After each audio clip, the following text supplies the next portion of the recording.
हरियाणा की हर अपडेट के लिए बेल आइकन दबाएं और सब्सक्राइब करें STV हरियाणा न्यूज। चंडीगढ़ में आज होगी हरियाणा मंत्रिमंडल की बैठक। सी मनोहर लाल करेंगे बैठक की अध्यक्षता। शाम 5 बजे सचिवालय में होनी है बैठक। देश और प्रदेश में कोरोना के मामलों में लगातार हो रही बढ़ोतरी। हरियाणा में बुधवार को 797 नए मामले आए सामने। प्रदेश में कोरोना से अब तक 503 लोगों की मौत। कोरोना महामारी का प्रकोप रुकने का नाम नहीं ले रहा है। पानीपत जिले में कोरोना के चलते पिछले 12 दिनों में 15 लोगों को जान गंवानी पड़ी। लगातार खतरनाक होते जा रहे कोरोना से पानीपत जिले में अब तक कुल 30 लोगों की हो चुकी है मौत। Civil surgeon doctor Santlal Verma ने बताया कि पानीपत में 82 नए पॉजिटिव केस मिले हैं। 3 की मौत हुई है, जिससे पानीपत जिले में कोरोना से होने वाली मौत का आंकड़ा 30 हो गया है। पूर्व सीएम भूपेंद्र सिंह हुड्डा ने गृह मंत्री अनिल विज के बयान पर पलटवार किया। विज के हुड्डा को भगवा वस्त्र पहनकर खड़ा रहने वाले बयान पर हुड्डा ने कहा कि जिस व्यक्ति की राजनीतिक सोच शून्य हो वो ऐसे व्यक्ति की बात का जवाब देना नहीं चाहते। बता दें कि हुड्डा ने मंगलवार को प्रेस कॉन्फ्रेंस की थी, जिस पर अनिल विज ने निशाना साधा था। सोनीपत पहुंचे पूर्व सीएम और नेता प्रतिपक्ष भूपेंद्र सिंह हुड्डा ने प्रेस कॉन्फ्रेंस कर प्रदेश सरकार पर जमकर निशाना साधा। हुड्डा ने कहा कि हर रोज नए घोटाले सामने आ रहे हैं, लेकिन सरकार जांच कराने को तैयार नहीं है। भूपेंद्र सिंह हुड्डा ने कहा कि घोटालों की जांच या तो हाईकोर्ट के जज द्वारा की जाए या फिर विधानसभा की ओर से कमेटी बनाई जाए। जांच होने के बाद दूध का दूध और पानी का पानी होगा। हिसार के बीजेपी कार्यालय में 5 जिलों के कार्यकर्ताओं की बैठक का आयोजन किया गया। इस दौरान बीजेपी प्रदेश अध्यक्ष ओपी धनखड़ ने कार्यकर्ताओं को संबोधित किया और वहीं शराब घोटाले पर सही जांच न होने के आरोप पर ओपी धनखड़ ने कहा कि विपक्ष के पास कोई मुद्दा नहीं है, सरकार पर निराधार आरोप लगा रहे हैं। भूपेंद्र सिंह हुड्डा पर निशाना साधते उन्होंने कहा कांग्रेस सरकार के समय में बड़ौदा में हुड्डा ने कोई विकास कार्य नहीं किया। ऐसे में बड़ौदा उपचुनाव में स्थानीय जनता मौजूदा सरकार को विकास के नाम पर ही अपना समर्थन देगी। स्वतंत्रता दिवस को लेकर प्रदेश में तैयारियां जोरों शोरों से चल रही हैं। यमुनानगर में स्वतंत्रता दिवस के लिए फुल ड्रेस रिहर्सल की गई। इस मौके पर यमुनानगर के डीसी मुकुल कुमार ने झंडा फहराया और पुलिस और एनसीसी की टुकड़ी ने सुंदर मार्च पास्ट भी किया।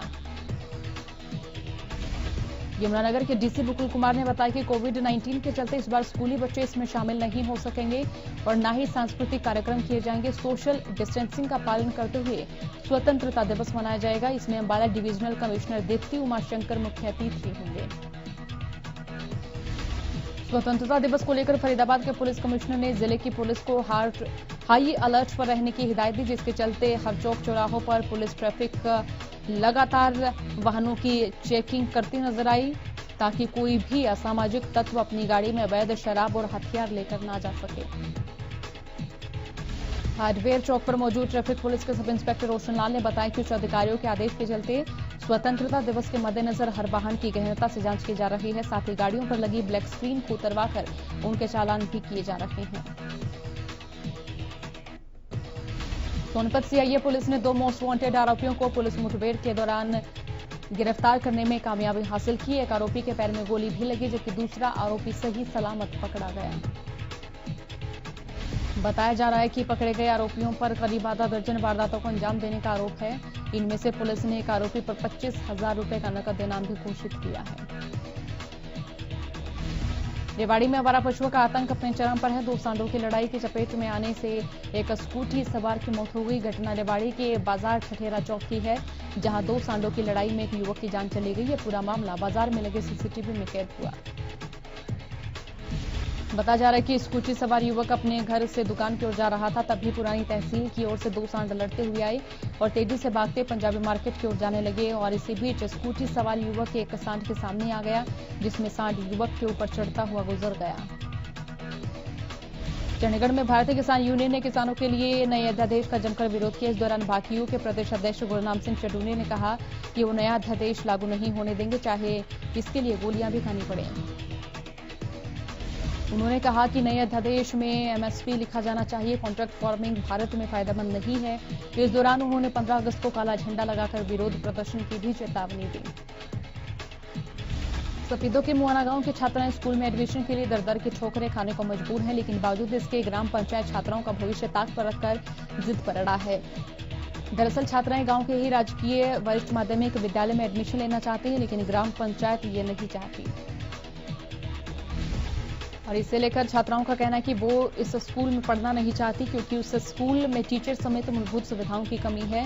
उनका कहना है वहां पर शरारती तत्वों का जमावड़ा भी रहता है जिससे उनको परेशानी होती है। महर्षि दयानंद यूनिवर्सिटी में नए शिक्षा सत्र को शुरू करने के लिए प्रशासन की ओर से नई स्टैंडर्ड ऑपरेटिंग प्रोसीजर तैयार किया गया, जिसके तहत यूनिवर्सिटी कैंपस के लगभग 10,000 से ज्यादा स्टूडेंट्स को शिक्षा मिलेगी और वहीं महर्षि दयानंद यूनिवर्सिटी के सभी कॉलेजों में भी ऑनलाइन शिक्षा दी जाएगी। महर्षि दयानंद यूनिवर्सिटी में इंटरमीडिएट कक्षाओं तीसरे, 5वें, 7वें और 9वें सेमेस्टर की ऑनलाइन क्लास शुरू हो गई है। इसके तहत यूनिवर्सिटी प्रशासन ने डिजिटल लर्निंग सेंटर और यूनिवर्सिटी कंप्यूटर सेंटर की ओर से तैयारियां की।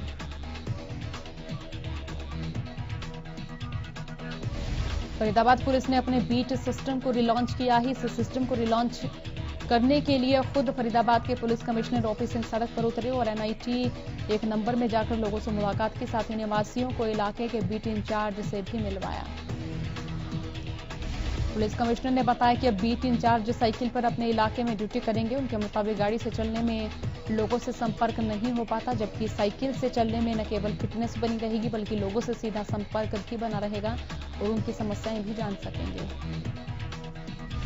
गोहाना ट्रैफिक पुलिस ने शहर में ट्रैफिक नियम तोड़ने वालों के खिलाफ एक बार फिर से सख्ती शुरू कर दी है। ट्रैफिक पुलिस ने शहर के महम रोड समेत कई इलाकों पर नाके लगाकर नियम तोड़ने वालों पर सख्त कार्रवाई की। इस दौरान पुलिस ने एक स्कूटी चालक का 28,000 का, बुलेट का 31,000 का चालान किया और दोनों वाहनों को इंपाउंड कर दिया। ट्रैफिक पुलिस का कहना है कि अभी ये कार्रवाई इसी तरह से जारी रहेगी। पलवल के गांव बघोला के ग्रामीण गांव में बने जोहड़ की सफाई न होने के चलते काफी परेशानियों का सामना कर रहे हैं। ग्रामीणों का कहना है कि पिछले कई सालों से जोहड़ की सफाई नहीं की गई। इस बारे में वे सरपंच से लेकर बड़े अधिकारियों तक अपनी शिकायत भी कर चुके हैं। बावजूद इसके आज तक इनकी समस्या का कोई समाधान नहीं हुआ। ग्रामीणों ने मांग की है कि जल्द ही इन जोड़ों की साफ सफाई करवाई जाए, साथ ही सुरक्षा के लिहाज से 4 दीवारी भी कराई जाए। तो वहीं गांव के सरपंच रविदास शर्मा का कहना है कि गांव में करीब 5 ही जोहड़ हैं और इन जोड़ों की सफाई को लेकर विभागीय अधिकारी से ग्रामीण शिकायत कर चुके हैं, लेकिन जल्द ही उन्होंने कहा कि समस्या नहीं सुनी गई तो वे जिला उपायुक्त से इस मामले में मुलाकात करेंगे। भिवानी में कपास की फसल खराब होने के कगार पर पहुंच चुकी है। बता दें कि अब की बार 88,000 हेक्टेयर की फसल पूरे इलाके में बोई गई, लेकिन सफेद मक्खी के प्रकोप से किसान परेशान हैं। किसानों का कहना है कि अगर सफेद मक्खी बढ़ती रही तो उनकी सारी फसल तबाह हो जाएगी। किसानों के चेहरे पर इन दिनों चिंता की लकीरें साफ नजर आ रही हैं। कई बार स्प्रे करने के बावजूद ये बीमारी फसलों पर से जाने का नाम नहीं ले रही। कृषि वैज्ञानिकों का कहना है कि सफेद मक्खी और हरा तीला का प्रकोप ज्यादा हो रहा है।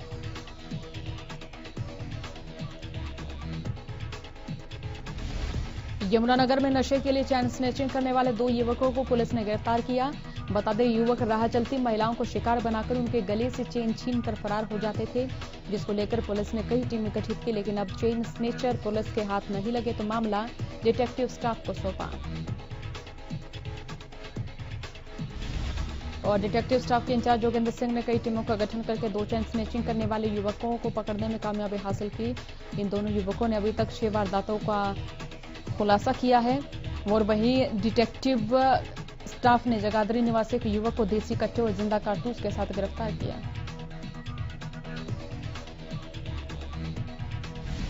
जुलाना के गांव शादीपुर में एक युवक की गोलियों से भूनकर हत्या कर दी गई। शादीपुर गांव के एक युवक की 3-4 युवकों ने गोली मारकर हत्या कर दी गई। घटना को अंजाम देकर ये लोग मौके से फरार हो गए। बताया जा रहा है कि खेतों से वापस घर आने के दौरान कुछ युवकों ने गोलियां बरसा दी थी और जिसके बाद गंभीर रूप से घायल युवक रोहतक पीजीआई ले जाया गया, जहां पर डॉक्टरों ने उसे मृत घोषित कर दिया। इस घटना की सूचना मिलने पर पुलिस मौके पर पहुंचकर सीसीटीवी फुटेज खंगालने में जुट गई है। करनाल के टपराना गांव में मामूली विवाद में हुए झगड़े में एक व्यक्ति की मौत हो गई। दरअसल ये विवाद बच्चों के बीच झगड़े से शुरू हुआ, लेकिन देखते ही देखते बच्चों के परिजन आपस में भिड़ गए। एक पक्ष ने दूसरे पक्ष के ऊपर लाठी डंडे से जमकर हमला किया, जिसमें एक युवक गुलाब सिंह गंभीर रूप से घायल हो गया, जिसे इलाज के लिए अस्पताल भर्ती कराया गया, लेकिन उसने दम तोड़ दिया। फिलहाल पुलिस ने हत्यारों के खिलाफ मामला दर्ज कर जांच शुरू कर दी है और उनको पकड़ने के लिए टीम भी गठित की है। फतेहाबाद के बट्टू इलाके में शराब तस्करी के शक में ठेकेदार और उसके साथियों ने मिलकर एक शख्स पर जमकर लाठियां बांधी। पीड़ित का नाम जगतपाल बताया जा रहा है, जबकि आरोपी ठेकेदार का नाम राजेश है। सरिया बाजार हुई पिटाई का लोगों ने वीडियो बना लिया, जो कि अब सामने आया है। मामले की सूचना पुलिस को दी गई, जिसमें पुलिस ने 5 आरोपियों के खिलाफ मामला दर्ज कर कार्रवाई करते हुए 4 को गिरफ्तार किया। इसके साथ ही गंभीर हालत में घायल जगतपाल को हिसार रेफर कर दिया गया, जहां पर उसका इलाज चल रहा है। गुरुग्राम के पोश इलाके कहे जाने वाले डीएलएफ फेज 2 से फर्जी कॉल सेंटर के जरिए लोगों से ठगी करने का मामला सामने आया। सूचना के आधार पर डीएलएफ एसीपी के नेतृत्व में एक टीम बनाई गई, जिसने कार्रवाई करते हुए ठग गिरोह को मौके से गिरफ्तार किया। ये गिरोह अमेरिका में रहने वाले लोगों को तकनीकी सहायता देने के नाम पर ठगी करते थे। युवकों ने इस मामले में मॉब लिंचिंग का आरोप भी लगाया है और पुलिस प्रशासन का कहना है कि पिटाई में सिर्फ 2 ही आरोपियों के नाम सामने आए और गिरफ्तार उनको कर लिया गया है, लेकिन मॉब लिंचिंग की कोई वारदात यहां नहीं नजर आई। नांगल चौधरी के मांदी गांव में कुछ हथियारबंद लोगों ने खूनी संघर्ष कर जटराना पेट्रोल पंप पर लूटपाट और मारपीट की। इस दौरान पेट्रोल पंप में 2 कर्मियों को जान से मारने की कोशिश की गई। दोनों ने मौके से भागकर अपनी जान बचाई। फिलहाल घायल को नागरिक अस्पताल में भर्ती कराया गया। सोना की बंद कॉलोनी में रहने वाले शराब माफियाओं का आतंक लगातार बढ़ता जा रहा है। यहाँ के एक शराब माफिया ने अपने साथी के साथ मिलकर शराब लेने पहुंचे एक युवक की बुरी तरह से पिटाई की। वारदात को अंजाम देने के बाद से ही आरोपी मौके से फरार हैं। इस मारपीट में युवक को गंभीर चोटें आई। सूचना के बाद मौके पर पहुंचे परिजनों ने घायल को इलाज के लिए सोना के नागरिक अस्पताल में भर्ती किया, लेकिन उसकी गंभीर अवस्था को देखते उसे गुरुग्राम के लिए रेफर कर दिया गया। घायल युवक का कहना है कि उसे पुरानी रंजिश के चलते निशाना बनाया गया है। बहादुरगढ़ में बदमाशों का खौफ बढ़ता जा रहा है। शहर के औद्योगिक सेक्टर 4B में HSIDC के ड्राफ्टमैन को गोली मार दी और उसकी गाड़ी लूट ली। फिलहाल उन्हें उपचार के लिए ट्रॉमा सेंटर में भर्ती कराया गया। बता दें कि ड्राफ्ट्समैन संजय कुमार ड्यूटी के बाद अपने घर की ओर जा रहे थे, तभी रास्ते में सेक्टर 4B में एक चाय की दुकान पर रुककर चाय पीने लगा। चाय पीने के बाद जैसे ही वो अपनी गाड़ी की ओर जाने लगे, उस वक्त बदमाश आए और छीना झपटी में बदमाशों ने संजय को गोली मार दी। फरीदाबाद के जसाना गांव में पति पत्नी की हत्या का मामला सामने आया। हत्या की जानकारी उस वक्त हुई जब मृतक महिला का भाई उसके घर पर सामान देने पहुंचा, जहां उसने देखा कि पति और पत्नी के हाथ पैर बंधे खून से लथपथ शव घर में पड़े हुए थे। गुरुग्राम में देर रात से लगातार रुक रुक कर हो रही बारिश ने मौसम को सुहावना बना दिया। एक और लोगों को गर्मी से राहत मिली, तो वहीं दूसरी ओर कई इलाकों में बारिश के चलते लोगों को परेशानियों का सामना करना पड़ा। निचले इलाकों में बारिश का पानी जमा हो गया, तो वहीं बारिश के बाद से दर्जनों इलाकों की बिजली गुल हो गई।